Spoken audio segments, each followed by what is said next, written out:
What up, grinders? I'm Jackson. I'm here with my day one, Dylan Nollen. So We just had a pretty good weekend at RC Portland. Uh, at the tournament, we played Grinding Breach, and just want to give a quick shout out to our team, Team Ferda. Not much of a team, but we sure are Ferda. For this RC, we had Henry Romero taking the reins as like our team captain.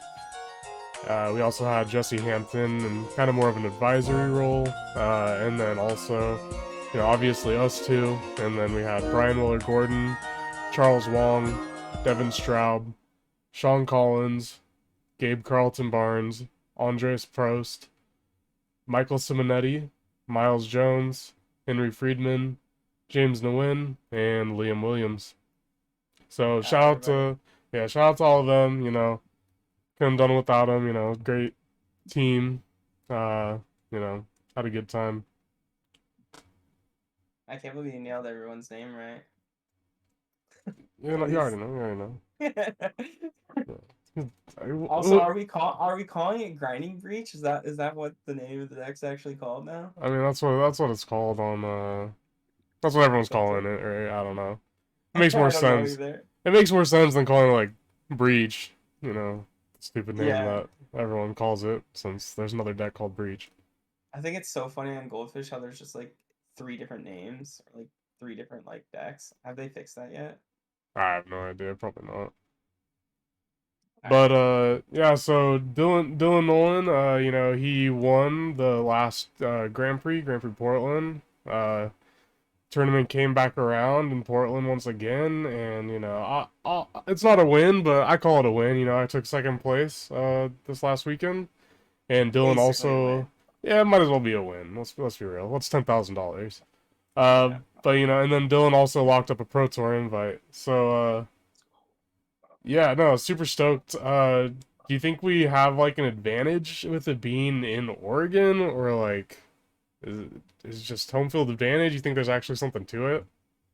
I mean, I will say a lot of the like local Portland players, like even Brian, like Anders, like when they did good at the last one, like years ago, and a lot of us usually do pretty well when it's in Portland, when the Grand Prix or Pro Tours are in Portland. So I think something about it just being like comfortable, I guess, and like Yeah. or maybe like sleeping in your own bed or like I don't know, not having to travel far and Bro's really just trying to like act like he slept in his own bed when we were sleeping together like we do for every RC, but hey, I don't know what hey, you're talking about. Devin's place was nice, dude. Devin's place was nice. That's fair. I mean, That's fair. I just yeah, I don't know. Like I think there is like a bit of an advantage just like being in your like basically hometown, not having to travel far or anything.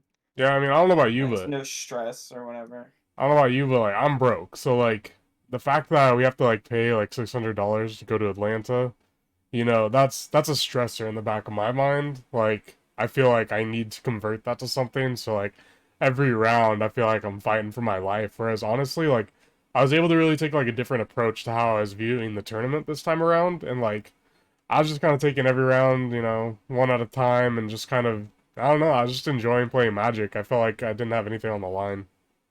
Yeah, I mean it's kind of whack. Like I don't know which RC this is now. Maybe our like sixth or something since they started again. I think the seventh maybe. I'm not sure, but it's been a Yeah, I'm lot. not sure, but We're it's pretty deep. crazy. Like you spend like $1,000 at least to go to these events. Like every single time I've like we've traveled for an RC, I've probably spent like $1,000 to go, and it's like even the times where I qualified, I got like $100. Yeah. Like, do you know how much of a slap in the face it was when I qualified to go to Amsterdam and I won $100? Like it was like what Yeah.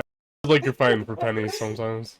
it was like, okay, here's a hundred Yeah. dollars. Good luck. Especially when you're playing a deck like Grinding Breach that has $1,600. I mean, not that like we own it or anything, but like if you think about it from that perspective, like it's quite the investment to fight for like $100. Bro, but like look at me, like, dude, I almost didn't get to play the deck because no one had it. Like Bobby literally had to mail me the deck. And I Yeah. didn't even think Bobby had the cards. He like randomly messaged me after I was posting on Facebook and he was like, oh, I have it. And Yeah. I was like, oh my God, thank God. But yeah, Clutch, it's like clutch. it's crazy. Shout out all the boys that let us borrow cards. Realist. Yeah, seriously. Didn't you get your deck from like 10 different people basically Yeah. or something? I Yeah, like I like had, scrapped it all together. yeah, I had to fight to make this deck come together. But, It's we so got there. crazy. We got there. But one thing I was gonna say is like, yeah, I didn't even realize like obviously I knew you were in top eight, so you were gonna make some money for sure. But I didn't even know the prizes of the tournament. Like when I got top three too and I got the invite, I was like so happy. And then someone was like, "Yeah, you get $1,000." I was like, "Oh, what the like? That's awesome!" Like, Yeah, I mean, because both of us we're really here for the invites, right? Like, we're yeah, not doing this to make money. Like, I mean, the money's good, and we want to make money, but like, that's not the goal, right? We're trying to get those invites. But yeah, people kept on asking me like when I got top eight, they're like, "Oh, how much have you made so far?" I'm like, I have no idea. Like, I just know I'm yeah. qualified for the pro tour and I have a chance to go to Worlds. Like, that's all that's on my mind. Yeah, I mean, Worlds is just like the sickest thing. I mean, the fact that these RCs like give Worlds invites is like just so sick. Like it's so awesome. I mean, I don't even know how that. Have you looked into the how that works for you? Like, do you get like, did they change it where you get AMPs for Worlds or anything? Do you know? I have no idea. Yeah, we gotta look into that I haven't after been to the this, pro tour since honestly. Almond Ket. It's Yeah, not really something I've been thinking about. well, I'm just wondering, like, cause like, so you're playing in, we're gonna play in Final Fantasy, which is the second Pro Tour, and Yeah. like how it works, from what I've known, is that it counts like the three past Pro Tours for AMPs, but I don't know if like say you do decent at um say you do decent at Vegas, and then you go like you miss a Pro Tour, and then you go and do decent at Worlds, you might get enough like AMPs from both to play in the next one. But I don't know. I Hmm. don't even know if there's AMPs from Worlds. Like I don't know. I actually have no idea how that Yeah, works. I have no idea. I've never really paid attention to that. No, I will, of course. No, it's relevant, but yeah, something to Yeah, look into. but But yeah, I mean, I would say there is some sort of edge that we do get for being local. I mean, may not be the biggest edge, but I feel like there is evidence that like locals tend to do better. Just whether it's for one reason or another, there's definitely something there. yeah. But speaking of it being local, shout out Devin Straub. He let us crash at his place. Several other of the homies got to crash at Devin's place, and they weren't crashing there. Spent a lot of time there. Utilized his house as like a testing house. Do you think that was helpful for how well you did? Oh, dude, I would say it carried me. I mean, like I went to Devin's house on literally on Monday, I think, Yeah. and I hadn't been playing. Like I was watching Henry and Jesse and like all the guys like play in Discord every day, so like I knew what was going on, but like I didn't play like basically at all. Like, I think I played one league, maybe Mm. two leagues. And then when I got to Devon's, I was like, yeah, like I need to go early so I can just kind of put myself in a box and just like play every day and like playing those matches every day with all the people who were coming to the house. Like there was other people from Portland that were just like coming like and testing and helping us play, like Torrin and Drew and Evan and some other people that like were just playing games with me, and that really helped me because I just need like, it's also like when you play on Magic Online, like I think nowadays a lot of people are starting to talk about this, but like getting the paper reps really matters. Mm. Like I think you were talking about how like you've never played a deck where you're more comfortable playing online compared to real life or whatever. Yeah. But yeah, I don't know what it is, but something about the paper reps to me just feel so different. Mm. Um and I think it's like it doesn't really matter too much, but it was really funny how like when I was doing 1v1s against Jesse, if we were playing in real life, I beat him like, 80% of the time, 70% of the time, but if we played online, he was destroying me. And then we'd play in real life again, and then I would like destroy him again in testing. And Yeah. I don't know if that's just like, I mean, it's such small sample size, but like it was just funny. I think like way more enjoy playing in real life compared to um Magic Online. And I will say one thing for me, and I don't know if this is for everyone, but when I play in real life, I feel like the games stick with me like better than when they do online. Because like when I'm online, I'm just like grinding 1v1s or playing leagues or playing challenges. I'll remember the games, but I don't remember them as well as like when I'm playing in real life. And Yeah, I I mean think you're that's distracted, right? Even if there's not something on your other monitor, you have another like thing of bright light coming at you from your side. Like it's just distracting. It's gonna be yeah. distracting. Like I think like it's very important to play online and get a ton of reps in, because then you'll just start like memorizing everything. But playing in real life, I think like especially like for the next pro tour that we go to, like I want to have the decks built in real life and be like Mm. testing 1v1s a lot in real life before we play. Like I would say like that's helped me a lot at the RCs is when we go early and then I get to play like a full like couple days of just doing 1v1s in real life. And yeah, I would say so like to end wrap it up, I would just say yeah, that helped me tremendously. And like a week of testing isn't a lot, but like the 4 days like really did a lot for me.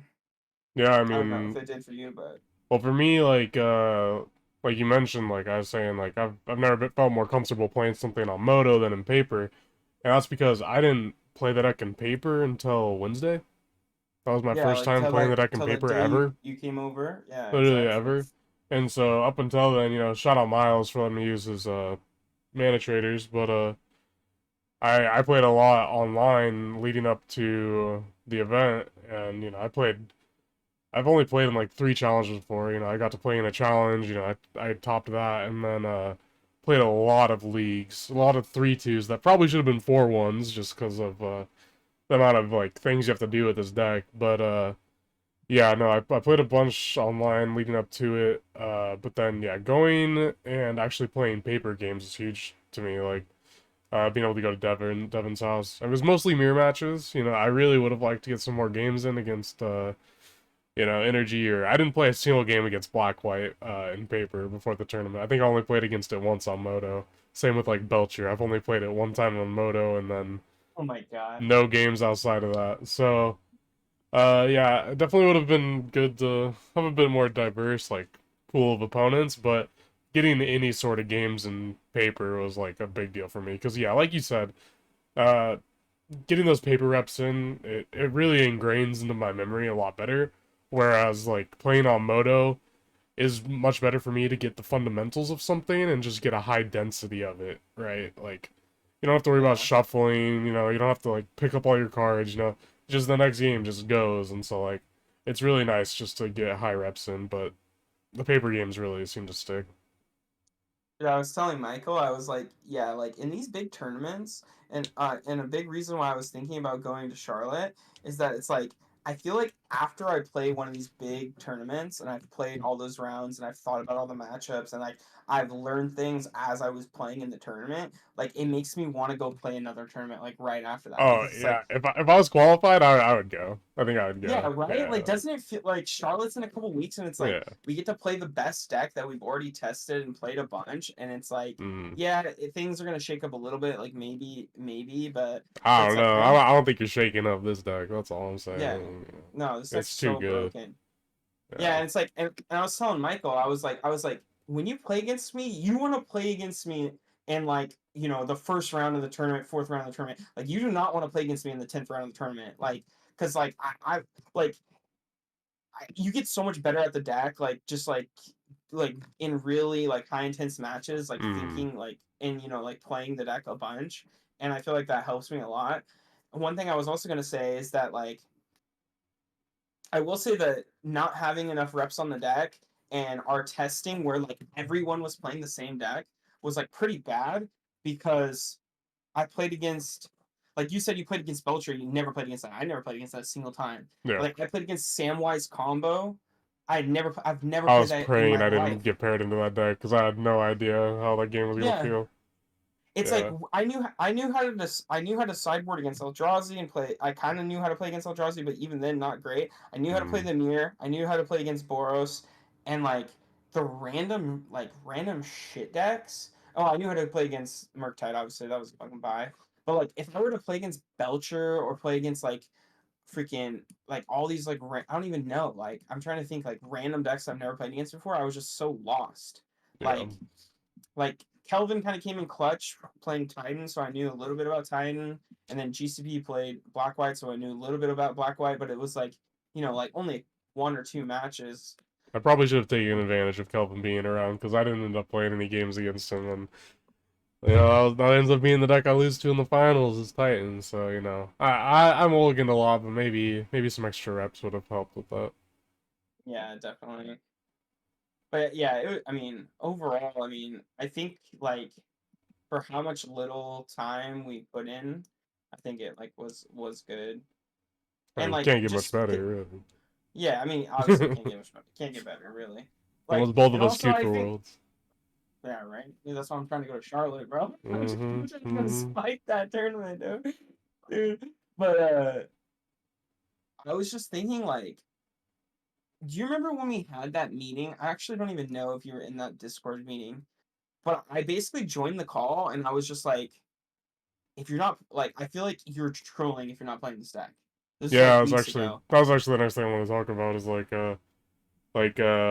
did you end up going with Grinding Station? You know, you and I have both played the same deck at almost every RC we've gone to. I think except for one where you played Phoenix and I played Mono Green, but like aside from that, I think we've played the same deck. Well, why did you feel that way? Like that this is the obvious deck to play? Yeah, I think like I actually don't even really know why I got to that point because I wasn't really playing. It was more so just like watching and like just watching the games play out and looking at the win rates. I mean, some people don't really care too much about like the data. Like we have like something in the Discord called like useless data, but like every time you look at the data, it kind of was just like, like what the fuck? Like this deck has such a high win rate. Like and then that like we all like kind of speculated on like it's hard for people to get mock soul pools. It was even hard for people to like rent the deck on Magic Online because it's so fucking Yeah, at expensive. one point you And needed the biggest plan to be able to rent it on Moto. yeah, it was like 900 tickets or Mm. something, or like 850 tickets. Like it was a lot at one point. And yeah, I don't know. It just felt like when I was watching the deck be played, I'm just like, this looks so broken. And then there was like this tweet from that guy in Europe that was like, yeah, like I won on turn two, like half my games or something like that. And it was like when he was like some guy who went 9-0 and he was like, yeah, I just won on turn two like all the time. And then Yeah. like yeah, I don't know. And then I was like playing the deck and I was just like, wait, this deck is not even as hard as I thought it was. And then I'm just like winning the game on turn three like half the time. I was just like, all right, like this is stupid. Yeah. And it also just felt fun because like I don't really remember a deck where it's in modern I play Living End, right? And then it's like usually people have like four sideboard graveyard hate cards, so like whatever, like they'll have, four or five pieces, but like people have like 10 cards in their sideboard or like, eight cards in their sideboard for Yeah. just this matchup. And the postboard games don't even like feel bad. No, It's like it's like it's some what? of the best like post board games I've ever played, and your opponent's bringing in 10 or 11 cards. Like, Yeah, like I'm hey, playing against these energy players and they're boarding in 10 cards and then like half of them are sideboarding like weirdly that and then the other half of the people just like don't know how to sideboard so they're just doing shit at random and then mm, they just have these games where they just have all these hate pieces with like no pressure and they're not doing anything and you're just like everyone is making their deck so bad to try to like stop you from comboing and then it's just a joke. we Like do also have like a pretty proactive like sideboard. Like I felt myself boarding in like 10 or 11 cards too every time, right? Because you're just trying to react to what your opponents are sideboarding. yeah. But yeah, no, I really enjoyed the sideboard games. But I've always wanted to play this deck. Like I've wanted to play this deck for years. Even when it wasn't nearly as good. Like I named the channel after it. You know, Grinding Station Games. Clearly a play on the card Grinding Station, just because I've always thought this combo was really cool. I really loved Splinter Twin when it was. I used to say legal, but now I have to say when it was good. Uh, and this deck feels to me a lot like a Splinter Twin deck. Because it's mostly just comes down to having Grinding Station plus Underworld Breach, and you win the game. Uh, like yeah, you need an artifact, but a lot of times, you can just grinding station enough times that you'll find the right artifact you need to start producing the mana to really just win the game.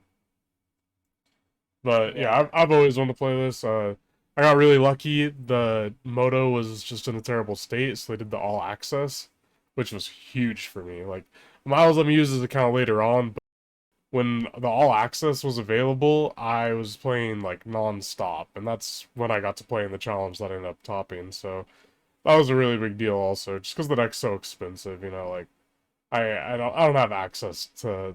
I had to borrow from a bunch of different people. Like nobody just has this deck just lying around. Yeah, But so just having the access, that was really big for me. But combined with being able to, have us all testing at Devin's house and just like the hive mind of everybody, I said we weren't really much of a team, but like we definitely did team things. We collaborated a lot, talked about what was doing well for us and the different builds that we tried and stuff like that.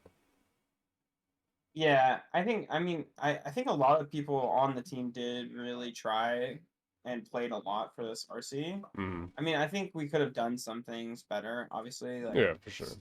and I think we will do things better for the next one.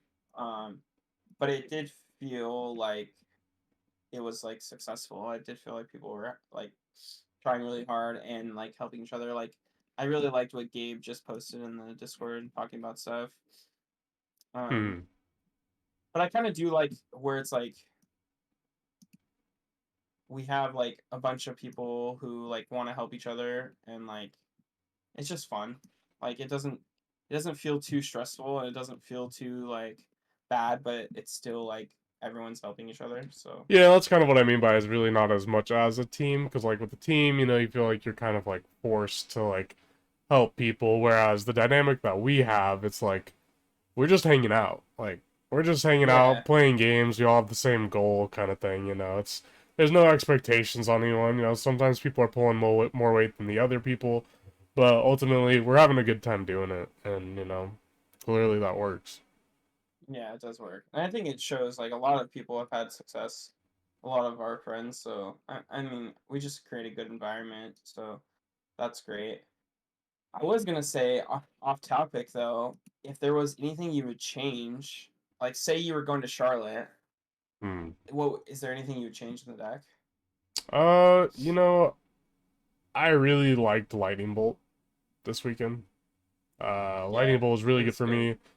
And there were not a lot of times where I was like, oh, I'm so happy this is Unholy Heat or I need Unholy Heat. So maybe switching the Unholy Heat for the second Bolt and then maybe having the Bolt in the board swapped out for a Heat. So like two Bolt main, one Bolt or one Heat side. I think might be a switch I would do. Really like the Swan Song and the Spell Pierce.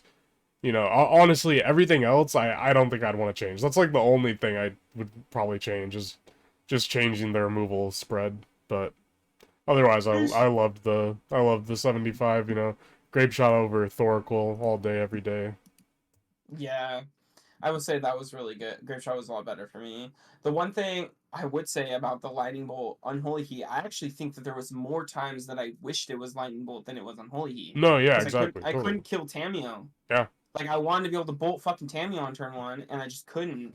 yeah. And so There like there were times I was getting my opponent low just playing the Saga game where like I did end up winning the game, but like it gave my opponent draw steps. Whereas if it was Lightning Bolt, like I could just go face. And I don't mean for my hand, I just mean in the graveyard. Like just a value breach with Lightning Bolt can really just close games out. yeah, 100%. I mean, I won a game where it's just like bolting them with breach. Like I don't know, like people like dude. The one thing about the mirror too is everyone's just like fetch shock, fetch shock, fetch shock. Mm-hmm. It's like okay, Because you well got to go you're fast. you're 11, and now I just bolt you like four times, like whatever. Mm-hmm. Or you hit them once with a construct and they're just dead. Another card I think was actually pretty bad was Aether Spellbomb. Really, I, was it not for me. was it good for you? It It was was good good for for you. me. Yeah, no. I boarded out like every match. Uh, yeah. When we were talking to Devin about like sideboarding, he suggested taking it out in the mirror, for example. I kept it in the mirror. I went for it against you when we played. It wasn't very good for me, but in another one of my matches, it clutched up the Saga War. I was able to just keep my opponent off of Sagas while I was building up mine, and it let me sneak in some damage in another game. So I was really happy with Spellbomb. I'm not saying it was coming up often, but no, like I wouldn't want to cut it. I mean, yeah, I mean it did like hard win me a match against Frog. I mean that's the Oh, come main on. card I think It it's the hard won best. you a match. What do you mean? You trying to cut it? Yeah, I mean I don't know. I'm It's just called saying of it's a all the clutch cards in the hitter deck, for a reason, it's not going to it carry its is. weight all the time, but it's going to But win that's the like games on its own. And it's a yeah, cantrip. It's a cantrip. yeah, but it costs one. Oh, Uh, dude. Also, another thing I want to talk about, like most people wait, know, wait. but Actually, no. Pause. One thing about the spell bomb. You say, yeah, it costs one. But there were times where I was popping my saga and I was like, I need to draw a card this turn, either to flip my Tameo or just to dig a card. And like after those matches, I kind of just forgot about it. But thinking back on it, like there were multiple times where I was just like, I want something that I can just get and sack and draw a card. And Soul Guide Lantern wasn't always available because maybe you'll mill it. But having those just draw a card off a Saga is actually really nice. Yeah, that is true. What were you That is saying? true. Oh, I was just gonna talk about how like a lot of people know that we played each other in round two, but Mm. that's another crazy thing. We had to play each other in this tournament, playing the same deck, and we still both qualified, and like that's crazy. Yeah, Like to clarify, Dylan and I played the same 74. The yeah, only difference was is I was playing a lightning bolt on the board where he was playing a second nature's claim. But yeah, we did have to play round two, which was pretty crazy. Like I get it later on in the tournament if we're both winning. Sure, it's gonna happen. But round two, there were like er, 500 and something people to possibly get paired into, and we played each other. yeah, It that's was pretty insane. insane.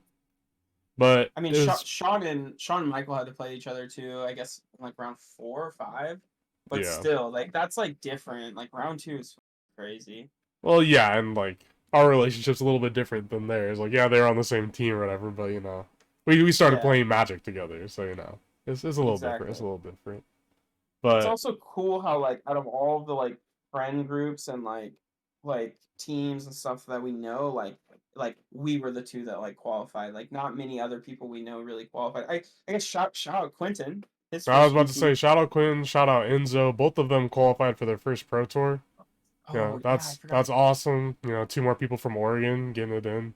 Yeah, Enzo top aided, so that's amazing. And then yeah, Quentin getting his first by getting he's like 23rd or something like that. But that's awesome. yeah. Love So when I the guess yeah. So I locals guess pop off. we have 4 local people get invites or Yeah, whatever out of the 32 or 33 players. Like that's yeah, that's pretty amazing it's good actually. stuff. Let's talk about the actual tournament, I guess. I mean, oh, and harping on the fact that we played against each other, I think it's pretty amazing that like yeah, we played, and yeah, I was pretty like it was pretty unfortunate I had to lose. But honestly, that was like the best case scenario. You ended up getting what place in the tournament? 32nd. You got Yeah, 32nd. 32nd. You got Yeah. 32nd in the tournament with those tiebreakers putting in work. The exact record to get you there. So in that instance, I'm happy I lost to you. You like not to say you needed that win, but like that win, made it so that way we got the tournament run where it was perfect for you. And even though I lost to you, I ended up being second, giving me the play in top eight and top four to get the Worlds invite. So, that loss to me, that was best case scenario, really. No, it like all worked out. Like Yeah, like it literally all it's like crazy too because like I probably don't top 32 if you like go on to lose or not like win, you know what I mean? Like yeah, I think I like beat the tiebreakers by like 0.5% or 1% or something like that.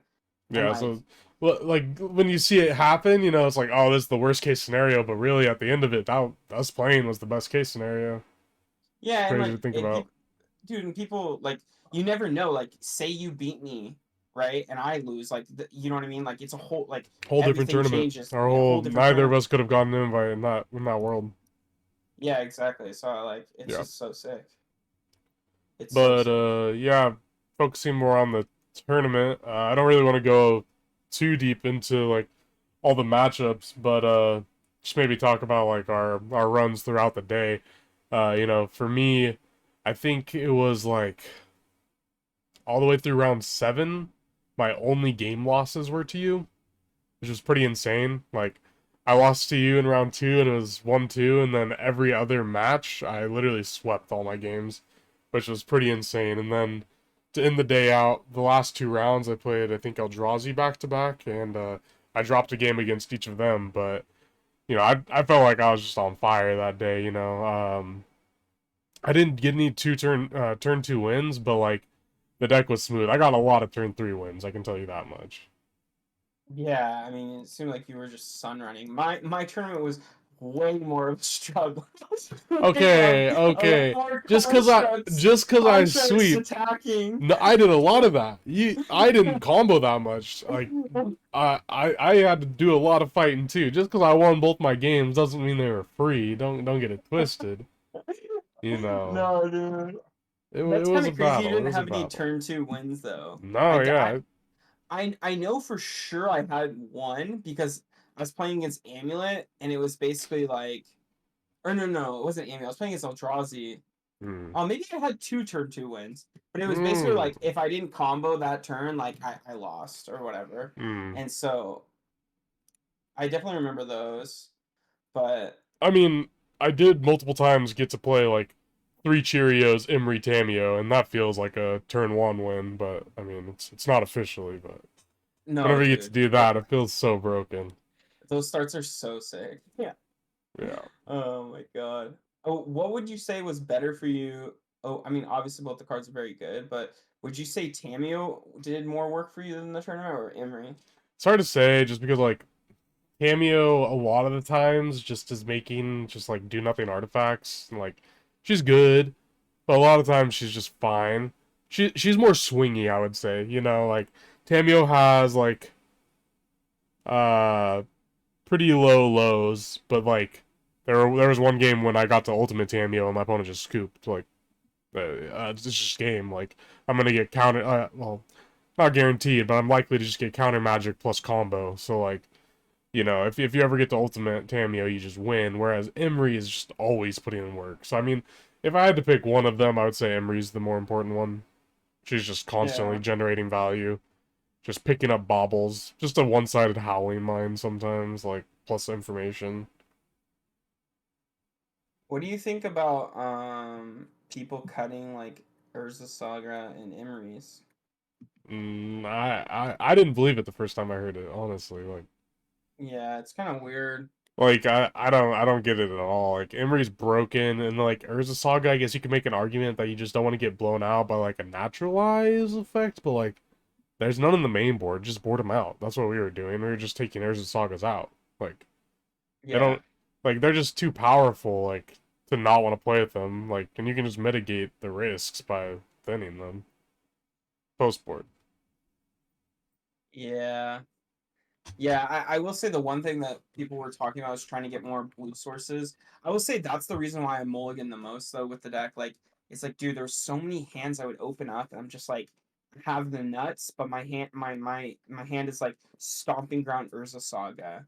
Or Yeah. like, you know what I mean? It's like, oh my god, like if this was just a blue source, like I would just be so happy, but I have to The mana mulligan. can be rough. I that is a big part of why I was mulliganing. Yeah, Urza Saga plus Shifting Woodlands or Stomping Grounds Woodlands. Even Hedge Maze just having a tap land. Against some of those matchups, you're just like, yeah, I got a mulligan. It's not gonna be fast enough. But I mean, it's 12 blue sources. Like, what are you gonna do? There's no much. There's only so many eggs you can put in that basket. But Yeah. I feel like 12 untapped blue sources on one was a good number. I mean, and that's not counting Mox Opal. There were hands that I played where yeah I didn't have a blue land, but I did have double artifact plus Mopal. Like whether it be like Urza Saga, play a Spellbomb or Lantern plus like Bauble Opal, that still gets you your blue. Yeah, that makes sense. What decks did you end up losing to? I don't want to go through like every deck we played against. It just seems cumbersome. But like, what were the matchups that you like struggled against? That's funny because I was just looking at that, right? So I lost a mirror match in round 5.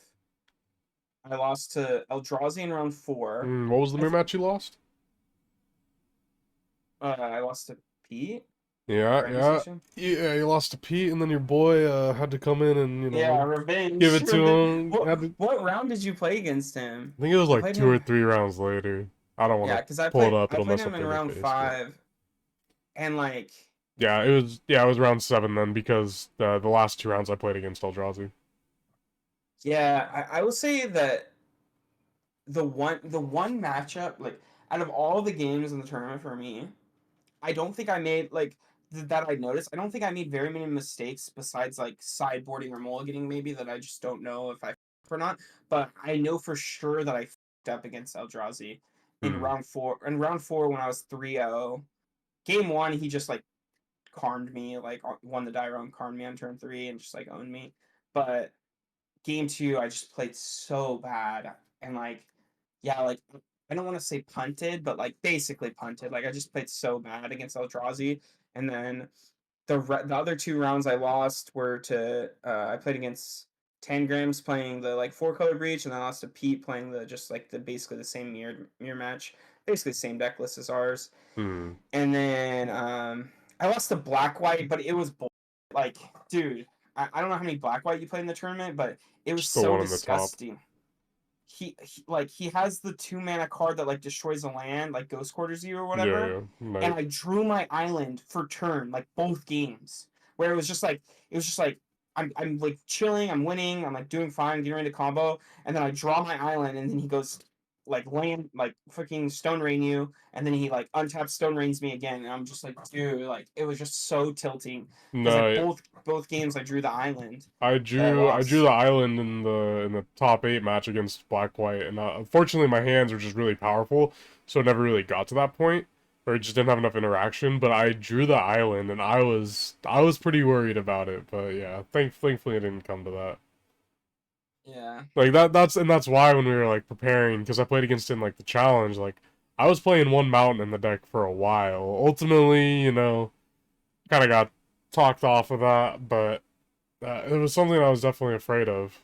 Not that I'm even Yeah. sure a mountain would be the best choice either, though. Did Charles end up playing the mountain? I don't remember. I don't remember. I don't know if Andres or Charles ended up playing the mountain, but it just seemed too bad to me. I mean, Yeah. I think the man like I read this article by Allen today, and it was so good. And he that's a big thing he talked about was like the mana is like your deck is too good to just be losing to your mana base. Like Hmm. your deck is too broken. Like you're win like most of the games you can win on turn to three, and like your deck is so consistent at doing that. And then like that's why he's like playing like the two Urza Saga and playing four Preordains and like 13 blue sources or whatever and two surveillance. Like it made a lot of sense on what he was saying. Yeah. Um, so it'd be interesting to try a list more similar to his. Do you know what But they're like cutting down on? I assume like one of the counter spells, maybe like a removal spell or something. yeah, I'm not quite sure.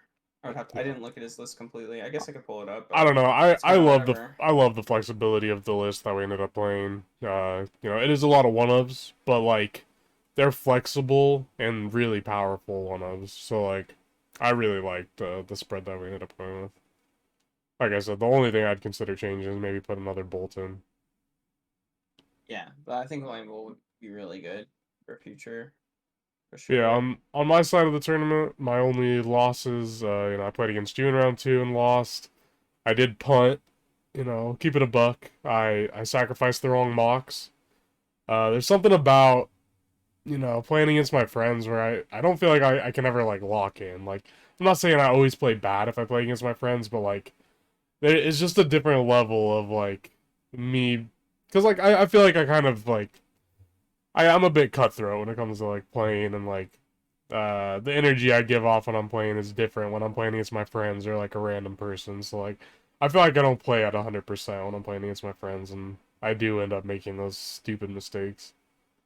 Uh Yeah, you should have won the second game if you just floated a red, right? Or yeah. whatever, or Or just sacked the sacked wrong the one. right mocks, yeah. If I just sacked the Mopal, I could have brought it back and made a red mana, but it is what it is. Like we said, it was for the best. And then my other loss was Titan in the finals. I did play against them in an earlier round. So maybe I did like do a turn two at some point in the tournament. I'm sure I did, but I just don't remember because the round was so quick or something. But my Titan opponent did turn to me. Dude, that Uh, deck's so stupid. he was on the play and he got to turn to me, and I was going to yeah, actually I was going to be able to do a turn two, but he ended up turn twoing me. I was baffled. I just was not expecting that. I was feeling good about the game. I'm like, I'm about to just scoop this one up, and then I mean it took him a while to get there, but he hit me with it, and then this was in Swiss, and then in game two we had a really long game. Uh, I know that X complicated and like really non-deterministic, but he had to take a really long time, thinking to try and, find his lines, and then I was able to keep him off of winning for long enough that, some of my turns were taking a while, but it really became a grind game, and I no combo decked myself out with Jace uh to win game 2. And then by the time I won game 2, it was turn 3 in time, so we didn't get to play the last round, but then he got me in the last game. You can always watch the video of that. I think I'm gonna do a live reaction of my streamed matches later on, probably soonish. But yeah, I felt pretty good about my only loss being to you in the finals, so couldn't have gone much better. No, seriously. Yeah, I mean, that's just also like one of those things where like, I mean, you will get a bunch in the finals, I but it's did. I also like, mulled to 6 twice and then 5. yeah, which is gross. Yeah. But it's like, obviously, like you didn't have very many reps against Amulet, and like we Yeah, I didn't really mean, have a great plan and board plan for that. shout out to Kelvin. He did try and give me a quick little primer before, because, it was Titan against Energy, so we are pretty sure Titan was going to come out on top there and be my finals opponent. So Kelvin did what he could to try and get me ready for the matchup, and it was helpful. Uh, Yeah. Swan Song was clutch that he had me keep in, but ultimately it just wasn't enough. But Dude, it's a rough matchup also. Didn't you say that 1D the second game or something? Yeah, Yeah, that's I pretty was able sick. to counter the Dryad, and then if I didn't, I would have lost for sure. That's pretty sick. Yeah. Cool, dude. Yeah. Yeah, so I don't know if we explicitly said it, but I think we did say I got second. Oh yeah, we did touch on the fact that you got 32nd, but yeah, it was Pro awesome Tour tournament. Vegas. Awesome tournament for the boys. Pro Tour Final Fantasy should be awesome. Pro Tour Blitzball, if you would. Uh That's fun. I really hope there's a Blitzball archetype in there. That'd be gas. But yeah, I mean, is there anything else you want to touch on, or pretty good? No, I mean it's just I just shout out to the all the guys who helped us test, like we already did already. Like, um, just that all of our friends that hang out in the Discord and play Magic every day. Like for me, like a lot of people know, I haven't been playing as much. My motivation for Magic has definitely like been on an all time low. But it's like weird because now I'm like so hyped to play. Like the fact that both of us are going to the next pro tour is like I'm like, dude, like I was like, I've been playing a lot of poker and like not been playing much Magic, but now I'm like, fuck, dude, like now we're going to the pro tour together. I'm like, dude, we gotta win that pro tour. You know what I mean? Yeah, Like I want to try. we've both queued for Go ahead, multiple PTs, but we've never had the chance to play together, so it's gonna be dude. awesome. One funny thing too, I was telling Michael, um, I was like, dude, I remember when Jackson first qualified for the Pro Tour, it like really like gave me like okay, I gotta qualify now. You know what I mean? Mm, And I was like, because we both started playing when we were like whatever it was, like 13, 12, yeah, 13, 13, 14. like really young. And we were like, yeah, not everyone knows, but me and Jackson played every single card game. At one time we were playing them all at once, like Yu-Gi-Oh, Pokemon, and Magic. And so Mm, we've all grew up playing the games together. And so it's like, dude, now we're qualifying for the Pro Tour together. Like you qualified for Worlds, and like, dude, I'll be damned if I don't get Worlds too. You know what I'm saying? I'm trying to yeah, you qualify gotta for pull Worlds up. You too. gotta pull We gotta up. pull up. That's what I'm trying to pull Yeah, up. So yeah, I mean, it's like, dude, like now I'm like looking at these Magic Online tournaments. I'm looking at like just playing more, but I'm yeah, excited because like I feel like right now, like you were saying with like the team or all the guys, like everyone's been like pretty like playing a lot lately, like more than I think ever before, and it's been fun. So we got like Denver coming up, and then the next yeah. RC, and then the Pro Tour. So yeah, The vibes there's have a lot been of fun good. things to look forward to. Yeah, Yeah, definitely want to shout out everybody. Like I said, I'm not gonna name everybody, but shout out everybody who either lent me cards, supported me before, during, or after the tournament. You know, played games, all that good stuff. We have a big support system. We got a lot of friends out here. So it's hard no, to for shout real. everybody out, but both of us really appreciate everything our community has done for us, and definitely wouldn't be where we're at without them. So Hell yeah. shout out the homies. Uh, but yeah, I mean that wraps it up. If you want to check out some gameplay footage, it was when I first started playing the deck, but I do have my matches from the challenge that I topped on my YouTube. Might try and record some content of me playing the deck now, a little bit better at the deck. But yeah, that I think that does it. Thanks for watching. If you enjoyed the video, drop a like. If you wanna watch some more content with me in it, please subscribe. But thanks for checking it out. Peace. Peace.